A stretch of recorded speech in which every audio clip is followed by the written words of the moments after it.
अशोक अपने बेटे जतिन का रिश्ता लेकर राम भरोसे और सुंदरी के घर आ पहुंचा था। अरे समधन जी, आप तो बड़ी मजाकिया हैं। फिर तो आपकी बेटी भी इतनी ही चंचल होगी। ए जी, चंचल होगी तभी परिवार में घुलेगी मिलेगी। देखिए बहन जी, हमने तो लड़की की तस्वीर देखते ही फाइनल कर दिया था कि हमको तो यही बहू चाहिए। और अशोक, अरे उसके लिए रिश्तों की क्या कम लाइन लग रही है? वैसे भी हमें ज्यादा बड़ी रिश्तेदारी चाहिए ही नहीं थी। और फिर आपकी बेटी इकलौती ही है तो आपने जरूर उसे नाजों से ही पाला होगा। और नहीं तो क्या, ऊपर से बहन जी तो देखो कितनी सुंदर है, दूध जैसी गोरी। जरूर इनकी बेटी में भी इन्हीं के लक्षण आए होंगे। वैसे आंटी जी, मुझे तो आपकी बेटी फोटो में ही पसंद आ गई थी और मेरी ओर से हाँ भी थी। ये तो माँ ने ही जिद करी तो मैं आया, वरना जोड़ियां तो ऊपर वाला ही सेट करके भेजता है। देखा बहन जी, कितना सरल और संस्कारी है हमारा जतिन। कौन कहेगा कि ये MRI है? MRI नहीं, NRI। एक ही मतलब है। अब M हो या N, बेटा तो हमारा ही रहेगा ना, वो भी फॉरेन रिटर्न। फॉरेन में तो अंग्रेजी मेम लोग भी होती हैं, पर मेरे जतिन ने एक की तरफ भी आंख उठाकर नहीं देखी, चाहे कितनी ही गोरी हो। वैसे भी गोरी लड़कियां क्या अपने भारत में नहीं है? यहाँ क्या कमी है? सही बात है बहन जी। और क्या समधन जी, वैसे भी कोई अंग्रेजन मत्थे पड़ती तो घर के आंगन में निक्कर पहनकर घूमती। अड़ोस पड़ोस के चाचा लोग तो हमारी बहू की गोरी टांगे देखकर जवान हो जाते। ना राम जी राम। इसीलिए जतिन ने तो कहा कि मैं अपनी माँ की पसंद की लड़की से ही करूंगा ब्याह। तो बस भी करो माँ, अब जरा वो काम कर लें क्या जिसके लिए आए हैं। हाँ, मैं अभी अप्सरा को बुलाती हूँ। अप्सरा, ओ अप्सरा, जरा चाय लेकर आना बिटिया। थोड़ी शर्मीली है हमारी बेटी, आहिस्ता आहिस्ता आएगी। अशोक, जया, जतिन सबकी निगाहें दरवाजे पर ही थी। कब उनकी बेटी बाहर आई, सबका दिल थमा हुआ था कि तभी एक काली कलूटी लड़की चाय की ट्रे लेकर आती है और उनके सामने रखती है और खुद सोफे पर बैठ जाती है। सब लोग उसे देखकर चौंक गए थे। तो आ गई चाय तो। बहन जी, जरा अपनी बेटी अप्सरा को भी बुला लेते हैं, तो चट मंगनी पट ब्याह की तारीख भी अभी फाइनल कर लेते हैं। वो हमको थोड़ा लेट भी हो रहा है ना। बहन जी, यही है हमारी इकलौती बेटी अप्सरा। ये सुनते ही जतिन के मुंह से चाय की पिचकारी बाहर निकलती है और सीधे अप्सरा के ऊपर जाकर गिरती है। क्या ये अप्सरा है? किस एंगल से अप्सरा है? पागल वागल हो क्या तुम सब, जो इस कलूटी को अप्सरा बोल रहे हो? जया तस्वीर खोलकर अप्सरा के पास लगाती है, जो तस्वीर एकदम गोरी थी, मगर अप्सरा का रंग तो एकदम दबा हुआ था। हे भगवान, ये कैसा स्कैम चला रखा है तुम लोगों ने?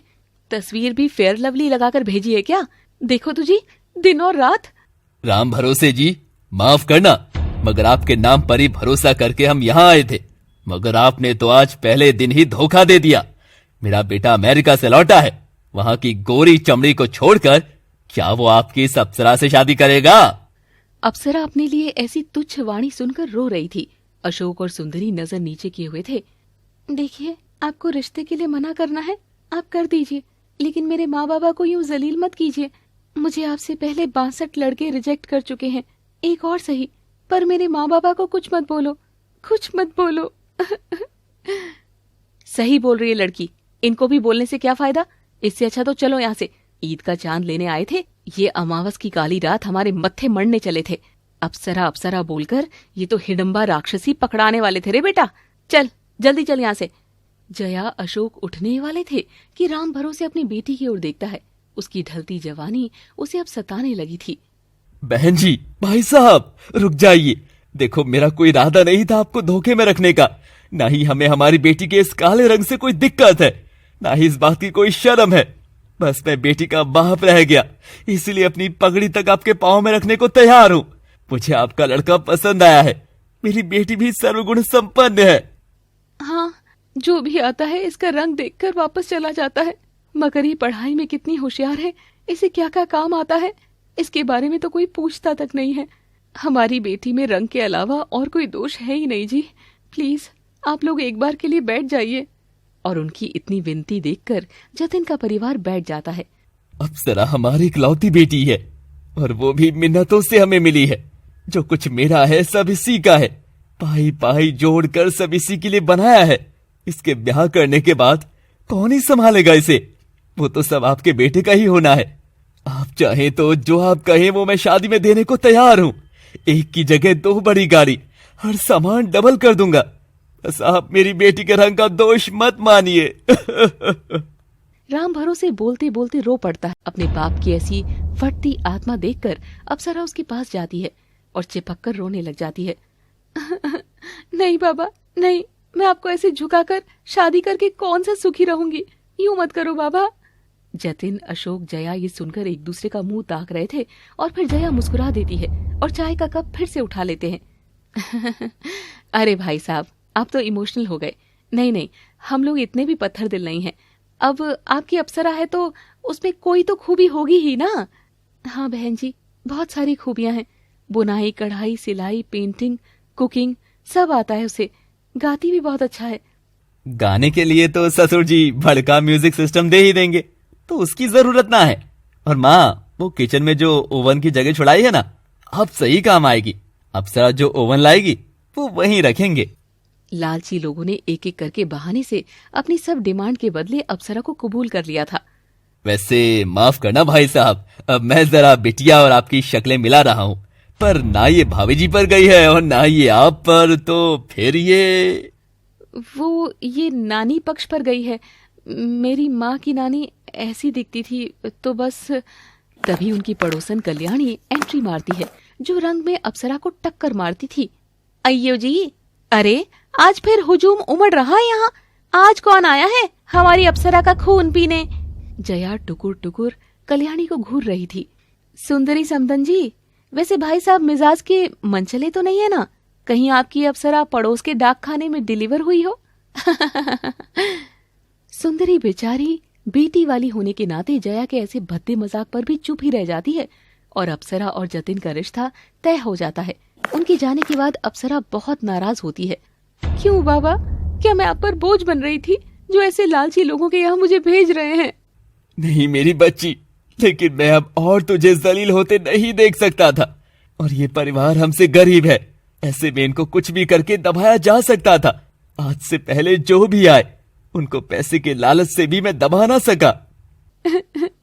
माँ, क्या मेरा ये काला रंग इतनी बड़ी दिक्कत है जो आप सबको इतना सब झेलना पड़ रहा है? और आज ही नहीं, हमेशा से बाबा को कलुई के बाबा कहकर बुलाया जाता था। और माँ, अरे ओ काली की अम्मा, कभी कोई अप्सरा कहकर बुलाता ही नहीं था।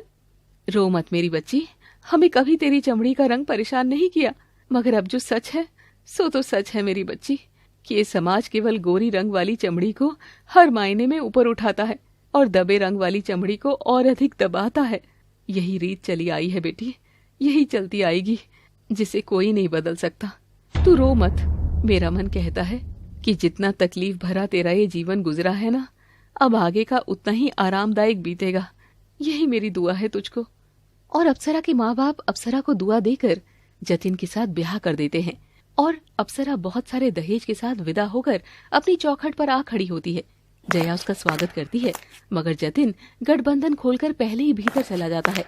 माँ, ये सब नौटंकी बंद हो जाए तो इसे मेरे साथ रहने के नियम समझा देना। मुझे रोज रोज की झिकझिक किटकिट नहीं चाहिए। नियम? यहाँ घर में रहने के नियम लगते हैं सासू माँ? नियम तो हर जगह के होते हैं बहुरानी। अब यहाँ आ गई हो तो यहाँ के अनुसार रहे। अप्सरा देखती है कि जतिन का घर उसके घर की तुलना पर बहुत आम और छोटा है, मगर उसे इस बात से कोई तकलीफ नहीं थी। रात का समय आता है। अप्सरा शर्माते हुए सेज पर घूंघट किए बैठी थी। जतिन भी कमरे में आता है तो अप्सरा उसे दूध का गिलास ऑफर करती है। जतिन मुस्कुराकर दूध का गिलास जैसे ही थामने लगता है, वो अपना गोरा हाथ और अप्सरा का काला हाथ साथ में देख लेता है और मुंह फेर लेता है। छी, तुम तो मुझसे कितनी काली हो, तो फिर मेरी ऑफिस की गोरी गोरी लड़कियों के आगे तो कोयले की खान ही लगोगी। इसलिए मैंने शादी में किसी को नहीं बुलाया। लेकिन अगर वो तुमसे मिलने की जिद करेंगे तो मैं क्या बहाना लगाऊंगा? Oh no, shit shit shit, ये मैंने क्या कर दिया तुमसे शादी करके? जतिन घबराता हुआ पसीना छोड़ने लग जाता है और अप्सरा अपने पति को इस तरह देख उदास हो जाती है। माफ करना जी, मुझे नहीं पता था कि मेरी ये काली चमड़ी आपको इतना तंग कर सकती है। अगर ऐसा है तो मैं कभी आपके दोस्तों के सामने नहीं आऊंगी, आप फिक्र मत करना। जतिन मुंह फेर कर सो जाता है। बाबा, आप फिक्र मत करो, ना मैं कभी आपके यहाँ आने की कोशिश करूंगी, ना कभी इन सब से टूटूंगी। मैं डट कर लड़ूंगी बाबा। अप्सरा भी उसी हाल में सो जाती है और अगली सुबह जया उसे उठाती है और मुंह दिखाई के लिए तैयार होने के लिए कहती है। अप्सरा मुंह दिखाई के लिए कपड़े छांट रही थी, तभी वो जतिन को रोककर पूछती है, जतिन जी आज मेरी मुंह दिखाई है, मैं ये लाल वाली साड़ी पहनूं या नीली वाली? तुम कुछ भी पहनो लगोगी कलूटी ही। रंग तुम्हारे जैसे लोगों के लिए नहीं बने हैं। और हाँ, अब तुम्हारे आ जाने से मेरी जिंदगी से भी रंग चले गए हैं। तुम काली परछाई जो बन गई हो। जतिन झल्लाकर चला जाता है। अप्सरा टूटे मन से लाल रंग की साड़ी पहनकर खूब तरीके से तैयार होकर बाहर आती है, मगर जो नजारा बाहर वो देखती है उसकी आंखें फटी रह जाती है। आखिर बेचारी इस काली बहू की सास और पति और कितना उसे उसके रंग पर छोटा महसूस कराएंगे। ऐसी आम जीवन में होने वाली यातना को हमारी कहानी के जरिए से देखिए और पसंद भी करिए, केवल काका टीवी पर। Thanks for watching. Please do like, share, comment and subscribe. दोस्तों, हमारी कहानी किसी भी व्यक्ति विशेष का अपमान नहीं करती है, बल्कि ये समाज में फैली धारणाओं के ऊपर एक व्यंग और कटाक्ष है। तो कृपा करके कहानी के संदेश को समझें और इसे किसी भी व्यक्ति विशेष या जीवित इंसान से संबंधित न माने और इसे केवल मनोरंजन के रूप में लें। उम्मीद करते हैं कि हमारी कहानी समाज में फैले इन काली कुरीतियों के ऊपर गहरी चोट दे सके। अब आगे। अप्सरा मुंह दिखाई के लिए तैयार होकर बाहर आती है तो देखती है कि उसकी माँ ने उसके दहेज का सारा सामान हॉल में प्रदर्शनी पर लगाया हुआ था। आ गई, ये ले कुर्सी और अब घूंघट निकाल कर बैठ जा, और ध्यान रहे तू खुद से घूंघट मत उठाना, वरना हमारे यहाँ अपशकुन माना जाता है। अप्सरा चुप करके बैठ जाती है और औरतें एक एक करके मुंह दिखाई के लिए आना शुरू करती है, मगर जैसी वो अप्सरा के पास जाने लगती तभी जया बीच में भांजी मार देती। अरे लीला, तू वहाँ क्या कर रही है? बहू तो यहीं रहनी है। देख तो दहेज में कितना सामान मिला है। अब बता, इस पूरे मोहल्ले में मुझसे ज्यादा किसी के यहाँ आया है इतना सामान है? आज देखना कैसे औरतों का मुंह बंद करती हूँ। और जया किसी भी औरत को अप्सरा का घूंघट उठाने ही नहीं देती। बहू की मुंह दिखाई की बजाय वो तो दहेज की मुंह दिखाई में ज्यादा रुचि रख रही थी। तभी एक औरत ने अप्सरा की ओर ध्यान से देखा। हे जया, ये तेरी बहू के हाथ इतने काले कैसे हैं? देखूं तो जरा। अरे री, तू ज्यादा शानी मत बन। घर के कामकाज में हाथ थोड़े पक ही जाते हैं, इसीलिए तो मेरी नाजुक बहू को मैंने सब कामों से दूर रखा हुआ है। लेकिन जया की बातों में अब औरतें आती नहीं हैं और एक औरत जाकर सीधे अप्सरा का घूंघट उठा देती है। अरे जया, तू परे हट, हम भी तो देखे तेरी अप्सरा बहुरिया को। इतना दहेज लाई है, जरूर रूप की भी धनी होगी। मगर जैसे ही सब औरतें घूंघट के नीचे छिपी अप्सरा के काले चेहरे को देखती है, सबके चेहरे अचंभे से भर जाते हैं और सब एक साथ जया की तरफ देखकर घृणा भरा चेहरा बनाती है। छी, इस सामान के बदले तू ये काला तवा उठाकर लाई है? अरे रे रे, तूने तो जुल्म ही काट दिया जया। देखो देखो, जया की बहुरिया को देखो। देख ही लो, अभी तो उजाला है, अंधेरे में तो फिर से दिखाई भी नहीं देगी। अप्सरा अपने अपमान पर बस आंसू बहाकर ही रह जाती है। जया को बहुत अपमानित महसूस होता है और सब औरतों पर क्रोध करके उनको वहां से भगा देती है।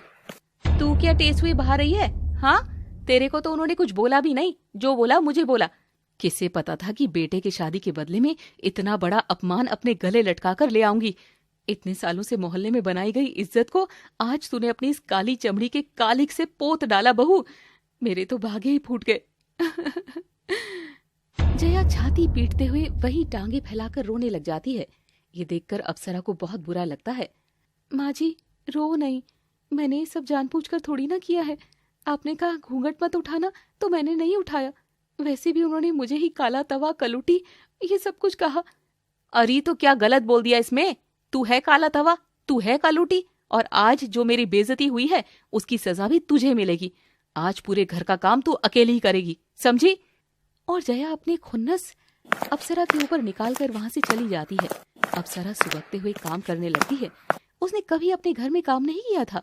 इकलौती थी तो इसीलिए अपने घर में हथेली पर रखी जाती थी, लेकिन आज उसकी वही हथेलियां बर्तन मांजते हुए छिलने लगी थी। तभी उसके पास घर से फोन आता है। मेरी बच्ची, कैसी है तू? तुझ बिन घर एकदम सूना हो गया है। मेरे घर की रौनक जो वहां चली गई। वो लोग तुझे हथेलियों पर तो रख रहे हैं ना बेटा? मैंने समधन जी और दामाद जी को हाथ जोड़कर कहा था कि जो चाहिए सब दूंगा, बस मेरी बेटी को प्यार से रखना। ठीक हूँ बाबा, एकदम ठीक हूँ। हाँ बाबा, एकदम प्यार से रख रहे हैं, और हथेलियों पर इतना कि मेरी हथेलियों की मेहंदी भी चमक मार रही है। यह सब ठीक है बाबा, बस आप और कुछ मत भेजना। इनको जो भी चाहिए था सब मिल चुका है। अच्छा बाबा, माँ जी बुला रही है, रखती हूँ। अप्सरा बहाना करके रख देती है और फिर फूट फूट कर रोने लगती है। कल शादी हुई, आज मेरी मेहंदी उतर भी गई। ये कैसी सजा दी है जिंदगी तूने। अगर मेरी चमड़ी से ही मेरी किस्मत तय थी तो मुझे भी किसी काले कलूटे के साथ ब्याह देना था। कम से कम वो तो मुझे मेरी चमड़ी पर ताना नहीं मारता। मुझे नहीं चाहिए था राजकुमार जैसा लड़का। अप्सरा का दर्द पानी के साथ बहता चला गया, लेकिन उसकी वहां कोई भी नहीं सुनने वाला था। और फिर उसने सबके लिए खाना बनाया। जतिन ऑफिस जा चुका था। नेहा भी देर से सोकर उठती है। अपनी सुंदर ननद को अंगड़ाई लेते हुए आता देखकर अप्सरा बहुत खुश होती है और उसकी ओर नमस्ते का इशारा करती है, लेकिन नेहा उसे मुंह बनाकर इग्नोर करती है। दीदी, आप बहुत सुंदर हैं।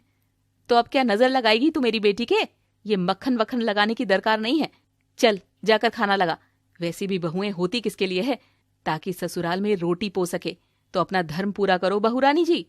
बेचारी अप्सरा से तो कोई सीधे मुंह बात भी नहीं कर रहा था, लेकिन कर्तव्य की मारी अप्सरा चुप करके सबको खाना परोसने लगती है कि तभी वो नेहा को चपाती डाल रही होती है। नेहा की नजर उसके काले हाथों पर पड़ती है। यू मम्मी, ये क्या? इन हाथों से खाना बनाई है सारा? और बनाया तो बनाया, आप इन गंदे हाथों से मुझे भी सर्व करवा रही हैं। ए, तुम ग्लव्स नहीं पहन सकती क्या? पर दीदी, मेरे हाथ तो एकदम साफ हैं। साफ? इन गंदे हाथों के साथ तुम कहती हो साफ है? ये काले पीले से हाथ, अगर मुझे इन हाथों ने छू लिया ना तो कहीं मैं मैली ना हो जाऊं। अप्सरा इस बार नेहा की बात पर हंस देती है। तुमको हंसी आ रही है? और नहीं तो क्या दीदी, तुम बात ही ऐसी कर रही हो। कभी चमड़ी का रंग दूसरे पर चढ़ते सुना है क्या? इतनी पढ़ी लिखी मॉडर्न हो तो ये साधारण सी बात नहीं जानती कि इंसान किसी भी रंग का हो, काला पीला या गोरा, उसका रंग गंदगी में नहीं गिना जाता। अगर ऐसा है तो लाओ, तुम अपने गोरे रंग से मुझे छूकर सफेद कर दो। लाओ ना, छुओ मुझे। और अप्सरा नेहा का हाथ थामकर खुद के बदन को छुआने लगती है। ये देखकर नेहा चिढ़ जाती है और अप्सरा को एक जोरदार तमाचा लगा देती है। बदतमीज, तुम्हारी हिम्मत कैसे हुई मुझे छूने की भाभी? आइंदा से मेरे पास भी मत आना। मम्मी, अब मुझे डर लग रहा है, कहीं मुझे कोई एलर्जी ना हो जाए। नहीं ना मेरी प्यारी, ऐसे रोते नहीं है। आजा, मम्मा पास आजा, मैं तुझे नीम का पानी बनाकर देती हूँ। उससे नहा लेना, सारे कीटाणु मर जाएंगे। और तुम आगे से मेरी सुंदर बेटी से अपनी एक काली परछाई दूरी रखना। माँ बेटी तो अप्सरा को सुनाकर वहां से चली और वो बेचारी वहीं अपना गाल सहला रही थी। एक छोटी ननद से थप्पड़ खाना अपने आप में अपमान की बात थी, लेकिन वो हर जगह बस दबती जा रही थी। उस रात जतिन जब घर आता है तो अप्सरा आज दिन में हुई सारी घटना उसे बताती है। ए जी, मेरे बाबा ने मुझे आपको ये कहकर सौंपा था कि मुझे कोई भी तकलीफ ना होने देना। कहीं सुनी तक तो ठीक है, मगर आपकी छोटी बहन का मुझ पर हाथ उठाना, क्या ये बात सही है? आप खुद ही बताइए। कहते हुए अप्सरा रोने लग जाती है और जतिन का दिल पिघल जाता है।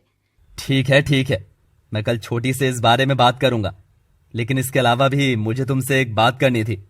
अप्सरा देखो, तुम मुझे बिल्कुल पसंद नहीं हो और मैं इस बात पर झूठ नहीं बोल सकता। सच यही है कि ना मुझे तुम्हारे चेहरे को देखना भाता है, ना तुमसे बात करना, लेकिन फिर भी आखिर हम है तो एक पति पत्नी ही, तो ऐसे में तुमको और मुझको एक पति पत्नी की तरह भी रहना शुरू ही करना होगा। अप्सरा के मन में अब लड्डू फूट रहे थे। क्या ये जतिन और अप्सरा के प्यार की शुरुआत हो सकती थी? चलो बिस्तर पर चलते हैं। साथ रहते हुए नजदीक आना स्वाभाविक है, लेकिन बस एक बात का ध्यान रखना कि मुझे बच्चे नहीं चाहिए। बच्चे नहीं चाहिए? पर क्यों जी? क्योंकि मैं नहीं चाहता कि मेरी औलाद तुम पर जाए और काली कलूटी पैदा हो, समझी? अब ज्यादा सवाल जवाब करोगी तो मेरा मूड खराब होगा, तो चुप करके चलो। और हाँ, बत्ती बुझा देना। मैं नहीं चाहता कि मुझे प्यार करते हुए तुम्हारा चेहरा दिखाई दे, खामखा मेरा ही मूड खराब होगा। कमरे के अंधेरे में जतिन अप्सरा के नजदीक तो आ गया था, लेकिन वो बस एक मर्द की भूख थी, एक पति का प्यार नहीं। अप्सरा भी ये बात भली भांति जानती थी, लेकिन वो कुछ भी नहीं बोली। और अगले दिन जतिन जल्दबाजी में घर पर अपना बटुआ और टिफिन भूल जाता है। घर पर कोई भी नहीं था। अप्सरा को समझ नहीं आता कि वो क्या करे। इसीलिए वो खुद जतिन के ऑफिस जाकर उसे सारा सामान देने का फैसला करती है और ऑटो पकड़ लेती है। ऑटो कुछ देर में उसे जतिन के ऑफिस के बाहर उतार देता है और वो पांव आगे बढ़ाते हुए जतिन के ऑफिस में एंटर करती है। अप्सरा देखती है कि जतिन का ऑफिस बहुत बड़ी कांच की इमारत था, जहाँ पर काम करने वाले सभी लोग कोट पैंट टाई सूट वाले थे। अप्सरा वहाँ की लड़कियों को देखती, सब गोरी चमड़ी, हाई हील, शॉर्ट स्कर्ट वाली थी, जिनके आगे अप्सरा एकदम चाय कम पानी थी। पर वो तो अपने पति का सिर्फ टिफिन ही देने आई थी बस। और वो रिसेप्शन पर जाती है। वो मेरे पति यहाँ काम करते हैं, आप उनको बुला देंगी? Ma'am, his name? हाँ, जतिन नाम है उनका। And your name? अप्सरा। लड़की ये सुनकर अप्सरा को घूर कर देखती है और जरा सी खिल्ली भी उड़ाती है। आर यू श्योर मैम कि आप अप्सरा हैं? माय बैड, तो आप मिस्टर जतिन की बीवी हैं। उनकी तो नई नई शादी हुई है ना? हम सब बोलते हैं सर, शादी की पार्टी के लिए घर पर बुलाइए, मैम से मिलवाइए। अब हम समझे कि वो टालते क्यों थे, अप्सरा को छिपाकर जो रखना चाहते थे। जाइए मैम, आप खुद ही अपने पति को डिब्बा दे आइए, he is on 3rd floor. Apsara जान गई थी कि वो सब उसका मजाक ही बना रहे थे, मगर उसे इन सब की आदत थी और वो लिफ्ट का इंतजार करती है। मगर लिफ्ट जब नहीं आती तो वो 3 मंजिल सीढ़ियां चढ़कर जाने लगती है। हांफते हांफते पसीना पसीना हुई अप्सरा जैसे ही दरवाजा खोलकर फ्लोर के अंदर जाती है, जो नजारा वो देखती है उसकी आंखें बाहर को आ जाती है। क्या अप्सरा की जिंदगी के ये काले तूफान थमने का नाम नहीं लेंगे? जानने के लिए देखिए काली बहू कहानी, केवल काका टीवी पर। दोस्तों, रंग तो कुदरत और इंसानी जीन्स की देन है। व्यक्ति का स्वभाव हर रूप रंग से ऊपर है। अगर ये बात समझ ली जाए तो हम लोगों का अपमान होने से रोक सकते हैं। मैं खुद काले रंग के तानों से गुजरी हुई हूँ। अब याद करती हूँ तो लगता है कि कोमल दिल पर कितनी चोटें पड़ती थी मेरे। काश तब कोई समझ पाता। खैर, ये बात सिंपल सी है, विचार कीजिएगा। Thanks for watching. Please do like, share, comment and subscribe. Apsara देखती है कि जतिन लिफ्ट के बाहर ऑफिस की एक मॉडल टाइप लड़की के साथ रंगरलिया मना रहा था। दोनों एक दूसरे की बाहों में थे और एक दूसरे को चूम ही रहे थे कि दुख में आकर अप्सरा के हाथ से खाने का डब्बा नीचे गिर जाता है और जतिन चौंक कर पलटता है। अप्सरा, तुम यहाँ? हे, क्या तुम इस बहन जी को जानते हो? मगर how? Oh please Sara, wait a minute. तुम यहाँ क्या कर रही हो Apsara? How dare you to come here? मैं भी नहीं जानती कि मुझ में इतनी देर कहाँ से आ गई, जो मैं घर से दूर 3 माला चढ़कर बस ये आपके लिए खाने का डब्बा और घर छूटा हुआ बटुआ लेकर आई थी। सोचा था आप कहीं भूखे न रह जाओ, मगर मैं देख सकती हूँ कि आपकी भूख तो कहीं और से मिट रही है। Oh please don't make such melodrama over here. ये मेरा वर्क प्लेस है, कोई तुम्हारी रसोई नहीं। और ऑफिस में इतना सब चलता है, तुम क्या जानो? तुम तो बस कड़छी ही हिलाना जानती हो ना बस। तो now leave. Hey, but who is she? और तुम इसको इतना भाव क्यों दे रहे हो? Oh darling, nothing so much serious. ये तो बस हमारे घर की काम वाली है, हमारी मेड, यू नो। कुछ ज्यादा ही हमारे घर के कामों से अटैच्ड है।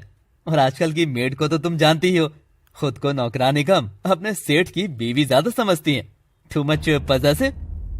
सारा मूड ही खराब कर दिया। चलो डार्लिंग, फिर से मूड बनाते हैं। और जतिन अप्सरा के सामने ही उस लड़की के नजदीक आने लगता है। अप्सरा ये देखकर स्तब्ध रह गई थी कि कल रात जतिन जो उसे अपनी बाहों में ले रहा था, आज वो कहीं और था। वो वहीं खड़ी रोती रही, मगर जतिन ने एक बार भी उसकी ओर पलटकर देखा तक नहीं और वो लड़की के साथ लिपटा लिपटी करते हुए लिफ्ट में चला जाता है। बेचारी अप्सरा 3 मंजिल सीढ़ियां फिर से उतरती है। उसके पांव सदमे से भारी हो चुके थे।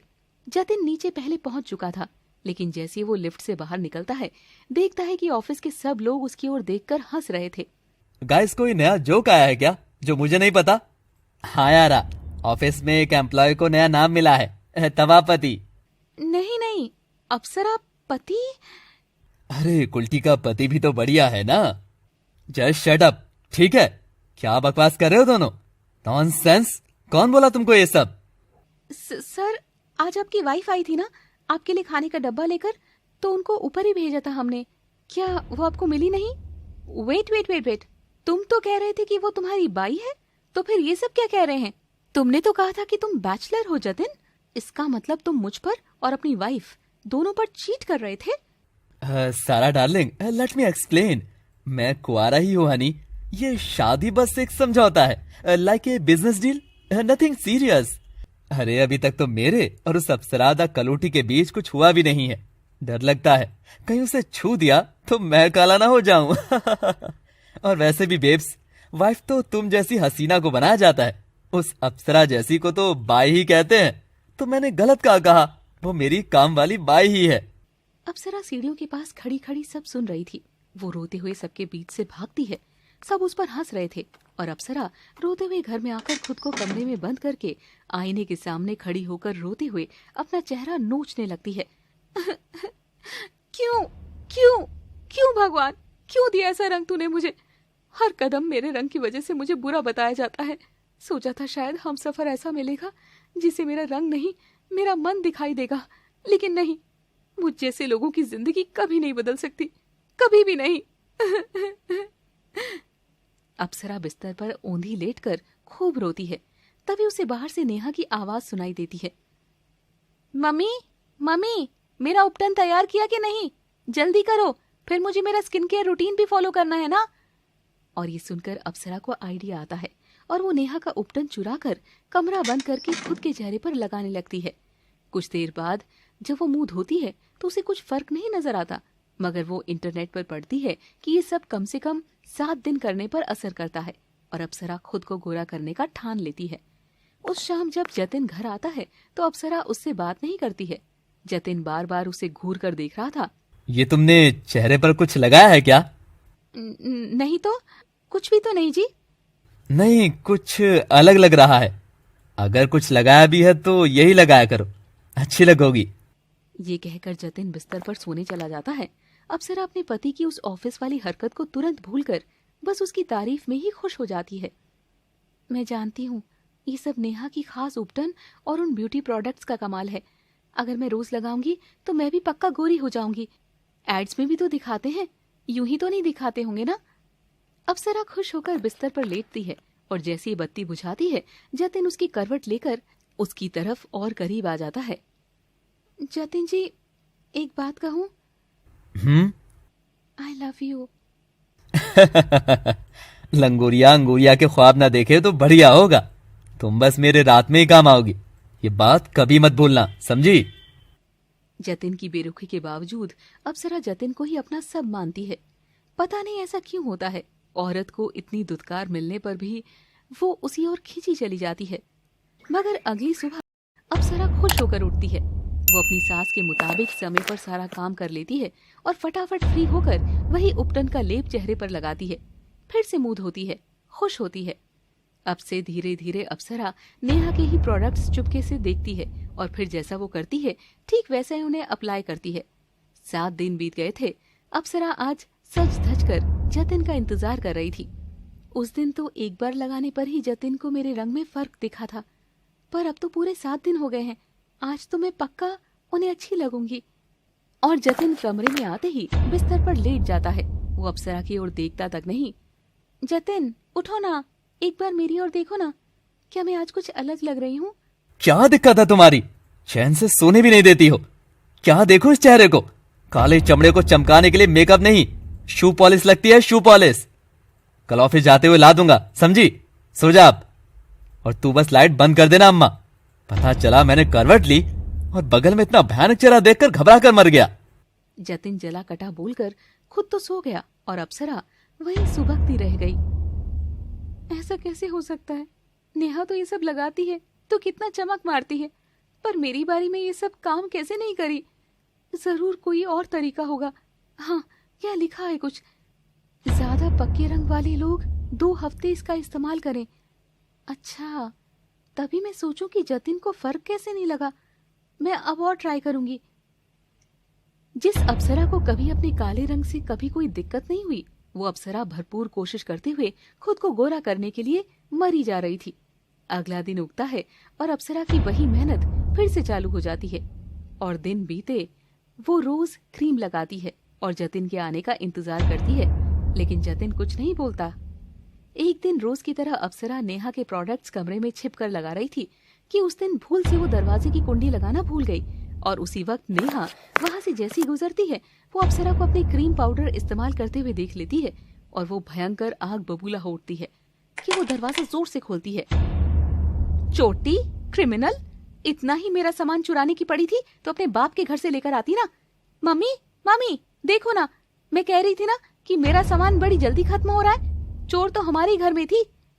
अप्सरा ने पूरे चेहरे पर लेप किया हुआ था। सच तो यही था कि वो पकड़ी गई थी और अब मना भी नहीं कर सकती थी। मेरी एक बार बात तो सुन लो, ये सब मैंने वो।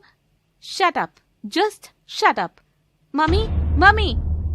नेहा की आवाज सुनकर जया आती है और अप्सरा को रंगे हाथ, सॉरी रंगे मुंह पकड़ती है। वो झट से उसकी गर्दन दबोचकर उसे कमरे से बाहर फेंकती है। माँ जी मेरी बात तो सुनिए, मैंने चोरी नहीं करी, बस मैं जिज्ञासावश लगाना चाहती थी। चोरी नहीं की तो मांग लेती, अपने बाप से पैसे लेकर आती ना खुद। ला सकती थी, मगर मुझे इन चीजों की कोई जानकारी नहीं है। मैं बस नेहा को देख देख कर सीखना चाहती थी, ताकि मैं अगर थोड़ी भी उस जैसी बन सकूं तो जतिन को रिझा सकूं। मम्मी सुना तुमने? सुना क्या? ये मेरी जैसी होना चाहती है तो सुन ले बेटा सच्चाई। मेरी जैसी तो अगर तुझे लेजर भी कर दे ना तो मैं अपना सर मुंडवा लूं, समझी क्या? और तू क्या मेरे बेटे को रिझाएगी? उसका इतना बुरा टेस्ट नहीं है। ये तो तेरे बाप की दौलत देखकर मैंने ही अपने बेटे पर इस शादी का दबाव दिया था, वरना तो वो तुझ जैसी को छुए भी नहीं। जया जिस अप्सरा को ना छूने तक की बात कह रही थी, उसका बेटा जतिन हवस के मारे रोज रात इसी अप्सरा के साथ रात गुजार रहा था। तब कहाँ चली जाती है इन मर्दों की घृणा, जब इनको खुद की भूख मिटानी होती है। बस करिए, ऐसा कौन सा गुनाह कर दिया मैंने जो आप ये सब कह रहे हो? बस करिए। जया अप्सरा को सामने बोलता देखकर उसे जोरदार तमाचा लगाती है। ये देखकर नेहा को भी जोश आ जाता है और वो पास खड़ी छड़ी उठाती है। चांटे से क्या होगा मम्मी, इसकी तो अच्छे से कुटाई करनी होगी। नेहा छड़ी उसके ऊपर मार ही रही थी कि तभी वो देखती है कि अप्सरा फर्श पर पड़ी थी और हिलडुल नहीं रही थी।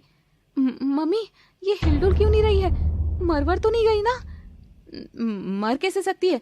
मैंने तो वो एक ही थप्पड़ मारा था। नहीं नहीं नहीं, तू जतिन को फोन लगा। हेलो भाई, जितना जल्दी हो सके घर आ जाओ। वो भाभी। ओ गॉड, अब क्या कर दिया इस जाहिल ने, जीना हराम कर रखा है। मम्मी मैंने तो कुछ भी नहीं किया ना। अब अगर इस कलुई भाभी को कुछ हुआ ना तो मैं तो यही कहूंगी कि मम्मी ने ही चाटा लगाया था, मैंने तो छुआ भी नहीं। बेशर्म, माँ को फंसवाएगी। हाँ। जतिन जल्दी डॉक्टर को लेकर पहुंचता है और सब मिलकर अप्सरा को बिस्तर पर लेटाते हैं। डॉक्टर अप्सरा को देखता है और सबको घूरता है। मुबारक हो, आपकी बहू माँ बनने वाली है। ये सुनते ही जया और नेहा जतिन को घूरने लगते हैं और जतिन आंखें चुराने लगता है। अब देखिए काली बहू की कहानी में ये नया मोड़, क्या नया रंग चढ़ने वाला है, जानने के लिए देखते रहिए काली बहू की कहानी केवल काका टीवी पर। Thanks for watching. Plus do like, share, comment and subscribe. मुबारक हो, आपकी बीवी माँ बनने वाली है। ऐसी हालत में कमजोरी आना नेचुरल है। ये सब सुनकर जतिन इतना सन्न रह गया था जैसे उसे काटो तो उसमें खून ना हो। डॉक्टर के जाते ही जया जतिन पर कूद पड़ती है। ये क्या बोलकर गया है डॉक्टर, तू इस कलूटी के साथ? छी, मुझे तो लगा था कुछ दिन इसको इतना तंग करूंगी कि खुद ही यहाँ से छोड़ छाड़ कर भाग जाएगी, पर तेरी ढीली पतलून ने तो सारा मामला खराब कर दिया। खुद हैरान हूं कि मुझसे गलती हो कैसे गई। घर में चिंता का माहौल शुरू हो जाता है। अप्सरा कोशिश करती है कि जतिन भी उसकी खुशी में शामिल हो। दिन बीत रहे थे, अप्सरा का पेट बाहर आने लगा था, लेकिन तब भी जया को कोई दया नहीं थी। वो उससे सारा काम कराती थी। 1000 बार कह रखा है तुमको, जब घर से बाहर जाऊं तो अपनी सड़ी शक्ल मुझे मत दिखाया करो, पूरा दिन खराब हो जाता है। और जब घर में आऊं तब मुझे भद्दी शक्ल मत दिखाया करो। छी। ए जी बस करो, कब तक मेरे रंग को लेकर इस रिश्ते से मुंह फेरोगे? अब तो 3 महीने हो गए हैं, अभी तक मैं ही खुद का सारा ध्यान रखती आई हूँ, लेकिन धीरे धीरे मेरा ध्यान रखने की जरूरत होगी। आखिर ये मेरे पेट में जो है ये आपका भी तो उतना ही है ना? मेरा बच्चा? अरे गलती बोलो इसे गलती। मैं तुम्हारे साथ बच्चा पैदा करने की तो बुरे सपने में भी नहीं सोच सकता। जब फैक्ट्री कोयले की है तो वहां से हीरा तो निकलेगा नहीं, निकलेगा तो काला कलूटा कोयला ही ना। अप्सरा बेबस सी बस रोती रही। वो सब पैंतरे आजमा चुकी थी, पर जतिन के मन में अपनी जगह नहीं बना सकी। तभी पास पड़ी मैगजीन पर वो एक एड देखती है। लेजर ट्रीटमेंट, गारंटेड सुंदर बने, काले रंग को कई गुना कम करें। और उसे नेहा की कही बात याद आती है और अप्सरा इस बार खुद के चेहरे पर लेजर ट्रीटमेंट कराने का फैसला करती है और क्लिनिक जाकर देखती है तो चारों ओर गोरी लड़कियों के पोस्टर टंगे थे। और तभी क्लिनिक से डॉक्टर आकर अप्सरा से मिलती है। तो मिस अप्सरा? मैं मिसेस हूँ डॉक्टर। ओके, सॉरी मिसेस अप्सरा, आप रंग गोरा कराना चाहती हैं? पर एक मिनट, आप तो मिसेस हैं, यानी मैरिड हैं, और एज आई कैन सी आप माँ भी बनने वाली हैं, तो इस ट्रीटमेंट की कहाँ जरूरत है अब? मे आई नो वाई? डॉक्टर, सृष्टि में औरत को सबसे सुंदर रचना कहा जाता है, लेकिन जब बात मेरी आती है तो सब मुझे ऐसे देखते हैं जैसे मैं इस सृष्टि की सबसे घृणित रचना हूँ। क्या काला होना इतना बड़ा गुनाह है? क्या डॉक्टर, मैं भले ही पत्नी बन गई या कुछ महीनों बाद माँ भी बन जाऊंगी, लेकिन सच तो यही है कि मैं कभी सुंदर पत्नी नहीं कहला सकूंगी ना। मेरे पति को मुझे देखकर ग्लो लवली क्रीम नहीं, शू की काली पॉलिश ही याद आती रहेगी। फिक्र मत करो अप्सरा, यहाँ तुम जैसी ही लड़कियां अपनी समस्या के साथ आती हैं। तुम 1 लाख फीस जमा करा दो और फिर तुम्हारा नाम ही अप्सरा जैसा नहीं, बल्कि तुम भी अप्सरा की तरह ही लगोगी। थैंक यू, मगर 1 लाख? हाँ, बड़ा ट्रीटमेंट होगा। तुम्हारी स्किन नॉर्मल नहीं है, डीप थेरेपी होगी। राहुल, अप्सरा मैडम से फीस कलेक्ट कर लो। पर मेरे पास तो इतना पैसा है भी नहीं, क्या करूं? बाबा से मांगू क्या? Any issue madam? मैं अभी आती हूँ, आप प्लीज मेरा इंतजार करना। हेलो बाबा, अगर मैं आपसे कुछ मांगूं तो क्या वो ठीक रहेगा? अब मेरा घर भी अलग है, मगर... कैसी बात कर रही है तू मेरी बच्ची? तू चाहे यहाँ हो या वहाँ, मेरा सब तेरा है। बता क्या चाहिए? आज से पहले तूने कहाँ कुछ मांगा है भला? और अप्सरा जहाँ अपने बाबा से 1 लाख मांगती है, उसके बाबा तुरंत उसे 2 लाख भेजते हैं। दोस्तों, कभी कभी मदद मांगने वालों को हमेशा मदद मिल जाती है, पर जिसकी बात बात पर मांगने की आदत होती है, ऐसे लोगों से हर कोई कतराने लग जाता है। इसीलिए केवल बड़ी जरूरत पर ही ऐसी मदद मांगे। अप्सरा राहुल के पास जाकर फीस जमा कराती है। मैडम, एक बात कहूँ, आप ये ट्रीटमेंट मत कराइए। क्यों? क्या ये डॉक्टर ठीक नहीं है? मैडम, एक बात कहूँ, आप ये ट्रीटमेंट मत कराइए। नहीं मैम, डॉक्टर तो बेस्ट हैं, लेकिन मेरा मानना है कि हम सब जिस रूप में दुनिया में आए हैं, उस रूप से भला कैसी शर्म। कोई रंग में गोरा है, कोई काला है तो आखिर सब इंसान ही ना। और क्या गारंटी है कि गोरी चमड़ी वाले इंसान का भीतर से मन काला नहीं निकलेगा? हाँ? अप्सरा राहुल की बात सुनकर हैरान थी। कब से वो यही तो सुनना चाहती थी। तुम खुद गोरे हो ना राहुल, इसीलिए तुम्हें मेरी परेशानी कभी समझ नहीं आएगी। काश मैं तुमको बता सकती कि इस रंग से शर्म मुझे नहीं, बल्कि मेरे अपनों को आती है। अपनों को अगर आपके रंग की वजह से शर्म आती है, तो फिर वो आपके अपने कैसे हुए मैडम? बताओ। अपने तो वो हैं जो आपकी सूरत नहीं, सीरत को चाहें। मैं जानता हूँ मेरा ये सब कहने का कोई हक नहीं है, मगर बस लगा कि शायद मुझे कह देना चाहिए। लाइए पेमेंट लाइए। तुम एकदम सही कह रहे हो, मगर क्या फायदा ऐसी सीरत का जब मेरा खुद का पति मेरी ओर देखता तक नहीं है। जानते हो, ये मेरा पेट जो बाहर आ रहा है ना, ये मेरे पति को पता भी नहीं है कि कितने दिन का बच्चा है मेरे भीतर। अरे इसका छोड़ो, आज तक उसने मुझे जितनी बार छुआ है, मुझे कभी देखा तक नहीं। एक औरत के लिए इससे बड़ा श्राप और क्या होगा? नहीं, सूरत ही सब कुछ है। मैं समझ गई। अप्सरा ने लेजर से खुद को गोरा करने का जो फैसला लिया था, वो उसे लेकर खुश थी। 2 दिन बाद राहुल उसे क्लिनिक बुलाता है और अप्सरा का इलाज शुरू होता है। राहुल, क्या तुम मेरे साथ कमरे में खड़े रहोगे? तुम रहोगे तो मुझे हिम्मत मिलती रहेगी। और अप्सरा लेजर ट्रीटमेंट कराकर निकलने लगती है कि तभी राहुल उसे टोक देता है। मैडम, आप इसे करवाकर घर से पब्लिक ट्रांसपोर्ट से जाएंगी तो परेशानी होगी।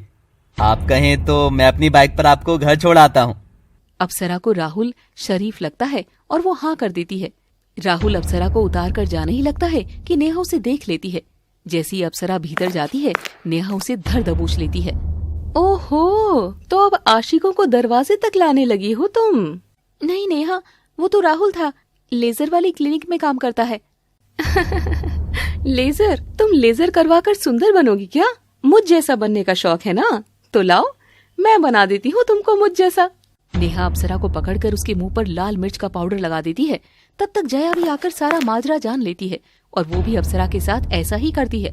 दोनों माँ बेटी की टॉर्चर से अप्सरा तड़प उठती है।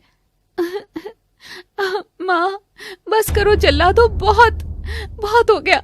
आखिर ऐसा कौन सा गुनाह किया है मैंने? बस एक दोस्त ने मदद ही तो की थी। माँ जी, तुम्हारा बेटा तो सरेआम गुलछर्रे उड़ाता है, क्या वो गलत नहीं है? जया ये सुनकर उसे एक चांटा जड़ देती है। बदतमीज, मेरा बेटा मर्द है, वो 10 जगह मुंह मार सकता है क्योंकि वो कमा कर लाता है, और उसकी तो शक्ल भी है मुंह मारने वाली, पर रूपवंती तो खुद को देख, पति के पीठ पीछे पता नहीं कब से दोस्तों के साथ रंग रलियां मना रही होगी। नेहा, मुझे तो अब ये भी शक है कि पता नहीं ये बच्चा भी मेरे बेटे का है या नहीं। नहीं, ऐसा नहीं है, बस करो, रुक जाओ। हाँ मम्मी, मुझे भी लग रहा है कि ये जो पेट फूलाकर हीरोइन बनी हुई है ना, जरूर इसके अंदर किसी और की अय्याशी का फल ही पल रहा है। अगर ऐसा है तो इसे अभी खत्म कर देते हैं। और नेहा जया अप्सरा का हाथ पकड़ लेते हैं। वो छटपटा रही थी, तभी नेहा अपनी लात उठाकर जैसी उसके पेट पर हमला करने लगती है, 2 चीखें एक साथ सुनाई पड़ती है। नहीं, नहीं, मेरी बच्ची। राम भरोसे अपनी बेटी से मिलने के लिए बहुत सारे तोहफे लिए दरवाजे पर खड़ा था। उस बाप के सामने मिर्ची से लिपटी हुई बेबस लाचार सी उसकी वो बेटी थी, जिसे उसने हमेशा फूलों की तरह पाला था। छोड़ो मेरी बेटी को। मेरी बेटी के साथ ऐसा सलूक कर रहे हो ना दोनों। अब तो पुलिस ही तुमसे बात करेगी। अरे रे समधी जी, ये तो बस सास बहू की नोक झोंक है। हम तो आपकी अप्सरा बिटिया को हमेशा हथेली पर रखते हैं, और ये लाल मिर्ची नहीं है, ये तो होली का बचा हुआ रंग है। आज लाड़ आ गया था तो रंग लगाया था, बस। एक्सक्यूज मी अंकल, देखो बात सीधी सी है कि आपकी बेटी है चरित्र से लेस, बोले तो कुल्टा टाइप, और ये जो मोटा पेट है ना, इसमें मेरे भाई का बच्चा नहीं, आपकी कलमुही बेटी का गुलछर्रा पल रहा है, तो इसे तो लात पड़नी जरूरी है। राम भरोसे ये सुनकर भड़क कर नेहा के ऊपर हाथ उठा ही रहा था कि तभी अप्सरा उसे रोक देती है। बाबा, हमें कुछ नहीं करना, बस मुझे अपने साथ ले चलो बाबा, मुझे माँ के पास ले चलो। और राम भरोसे अपनी बिटिया को सीने से लगाता हुआ उसी हाल में अपने घर ले जाता है। और अप्सरा अब अपने बाबा के घर लौट गई थी, और दिन ऐसे ही बीतने लगे। वो लेजर का ट्रीटमेंट कराने के बहाने अब राहुल से मिलने लगी थी। राहुल, वो मेरी आज की अपॉइंटमेंट कैंसिल करने आई हूँ। पर मैडम, आपने आने में तकलीफ क्यों करी? आप फोन कर देती। नहीं, वो मैं यहाँ आना ही चाहती थी। राहुल कुछ और बोलता कि तभी वो अप्सरा की आंखों में एक भोलापन देखता है। देखिए अब काली बहू की कहानी किस दिशा में जाएगी, और क्या अप्सरा की सूरत और सीरत का फर्क खत्म हो सकेगा या नहीं, जानने के लिए देखते रहिए काका टीवी की ये कहानी बार बार लगातार। Thanks for watching. Please do like, share, comment and subscribe.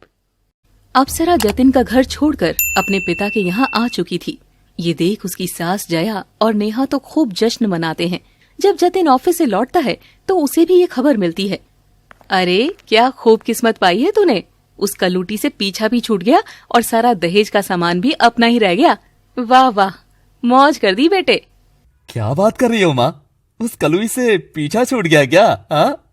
Jatin को लगा कि अब उसकी जिंदगी चैन से बीतेगी, लेकिन कुछ ही दिन में उसकी कंपनी से उसे निकाल दिया गया, और इस गम में वो दारू पीने लगा। और धीरे धीरे 6 महीने भी बीत गए। अब तो जतिन दिन रात दारू पीता और अपनी माँ बहन को गरियाने लगता। अरे कैसी बहन हो जो अपने भाई को समय पर रोटी तक नहीं दे सकती?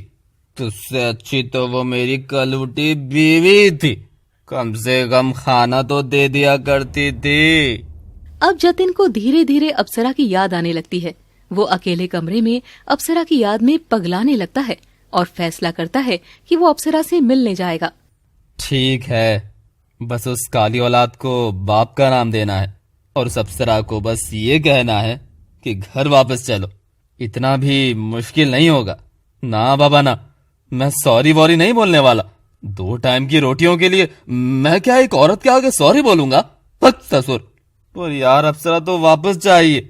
वो थी तो मैं अपना सारा गुस्सा उसी पर निकाल लेता था।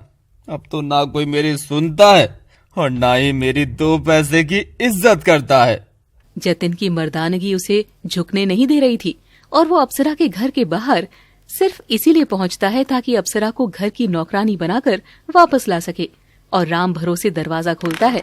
जतिन को लगा था कि वो अपने ससुर से बहुत पिटेगा, लेकिन राम भरोसे उसे देखकर मुस्कुराता है। बड़ी देर कर दी आने में दामाद जी। कैलेंडर के मुताबिक तो अब तक तुमको आ जाना चाहिए था, पर देर सवेर ही सही। तुम अप्सरा से मिलने आए हो ना, पर अब वो यहाँ नहीं रहती है। ये रहा उसका पता। जाओ, जाकर अपनी आंखों से देख लो। और हाँ, एक बार अपने बच्चे को भी देखना।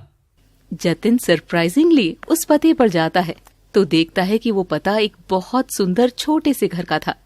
जतिन घंटी बजाता है और दरवाजा राहुल खोलता है। उसे अपनी बीवी की जगह पर देख जतिन की सटक जाती है। यस सर, आप कौन? अबे हट परे, तू बता तू कौन है और मेरी अप्सरा कहाँ है? एक्सक्यूज मी सर, आपकी अप्सरा आप हैं कौन? अप्सरा का पति हूं मैं। तू बता तू कौन है जो इतना फड़फड़ा रहा है? ओह, तो तू है जतिन। राहुल ये जानते ही जतिन के मुंह पर एक जोरदार घूसा मारता है। आई एम सॉरी, वो मैंने तुझे सर बुलाया, तुझे तो जंगली सुअर बुलाना चाहिए मुझे। तू ये देखने आया है ना कि अप्सरा कहाँ है? तो सुन, वो यहाँ नहीं है। अगर जानना है तो ये पता ले और इधर जा, समझा? जतिन दर्द से कराह रहा था कि तभी उसके कानों में एक बच्चे की रोने की किलकारी गूंजती है। जतिन देखता है कि पीछे पालना रखा हुआ था। वो उत्सुकता से उस ओर बढ़ता है तो देखता है कि पालने में एक बहुत सुंदर प्यारा सा बच्चा किलकारी मार रहा था। ओह, शायद मैं किसी गलत पते पर आ गया हूँ। ये मेरा बच्चा नहीं है, तेरा ही बच्चा था ये। पर बस तब तक जब तक अप्सरा के पेट में था, पर जब से बाहर आया है मैंने अपने खून पसीने से सींचा है इसको, तो ये मेरा बच्चा है। और तू हैरान क्यों है इसका रंग देखकर, है ना?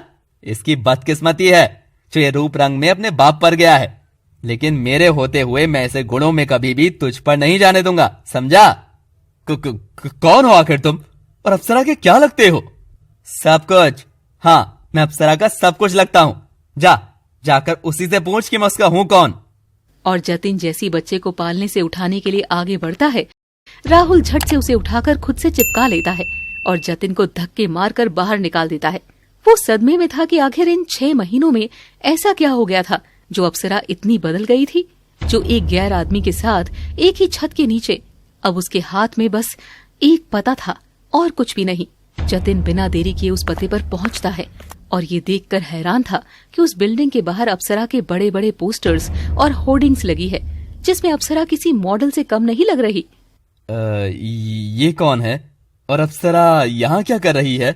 जतिन अंदर जाकर एक लड़की को रोककर उससे अप्सरा के बारे में पूछता है।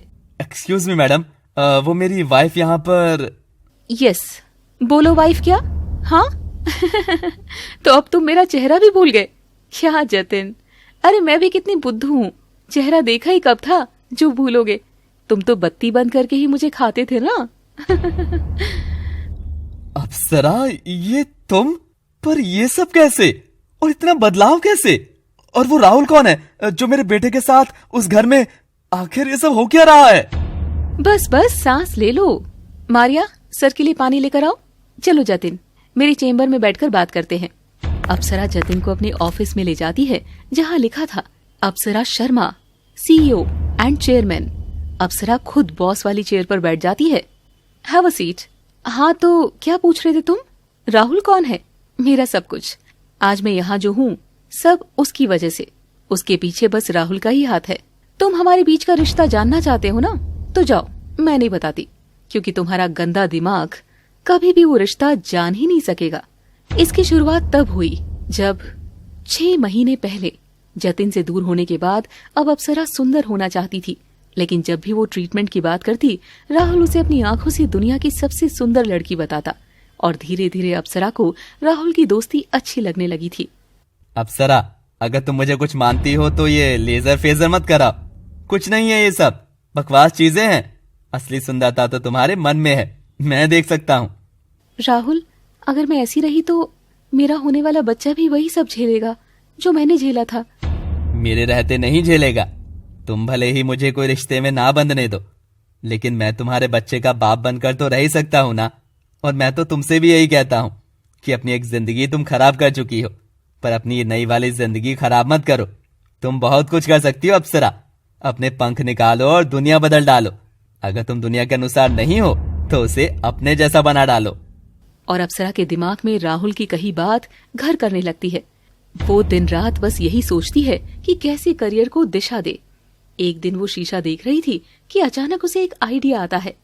राहुल, राहुल, राहुल, मैं जान गई कि कैसे दुनिया को मेरे जैसा बनाया जा सकता है।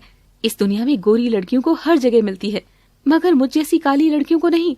मैं एक ऐसा स्टार्टअप खोलना चाहती हूँ जिसमें काली लड़कियों को गोरा होने की कोई दरकार नहीं है, बल्कि वो जैसी है उसी रूप में मैं उनको मॉडल बनाऊंगी।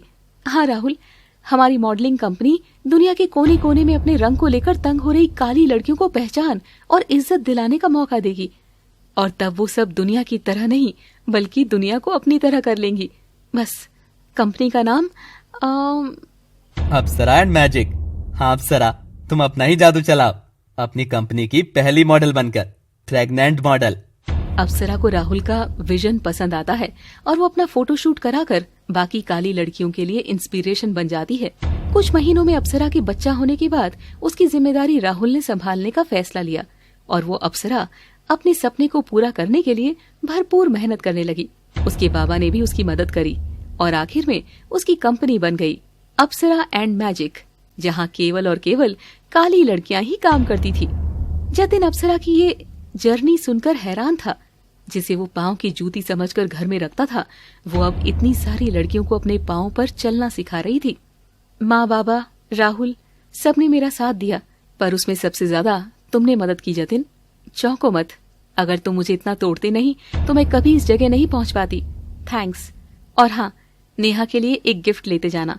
पूरी 1 साल की मेकअप प्रोडक्ट्स हैं। उसे कहना कि अब अप्सरा को इन फालतू चीजों की जरूरत नहीं है, वो जैसी है परफेक्ट है। Miss perfect.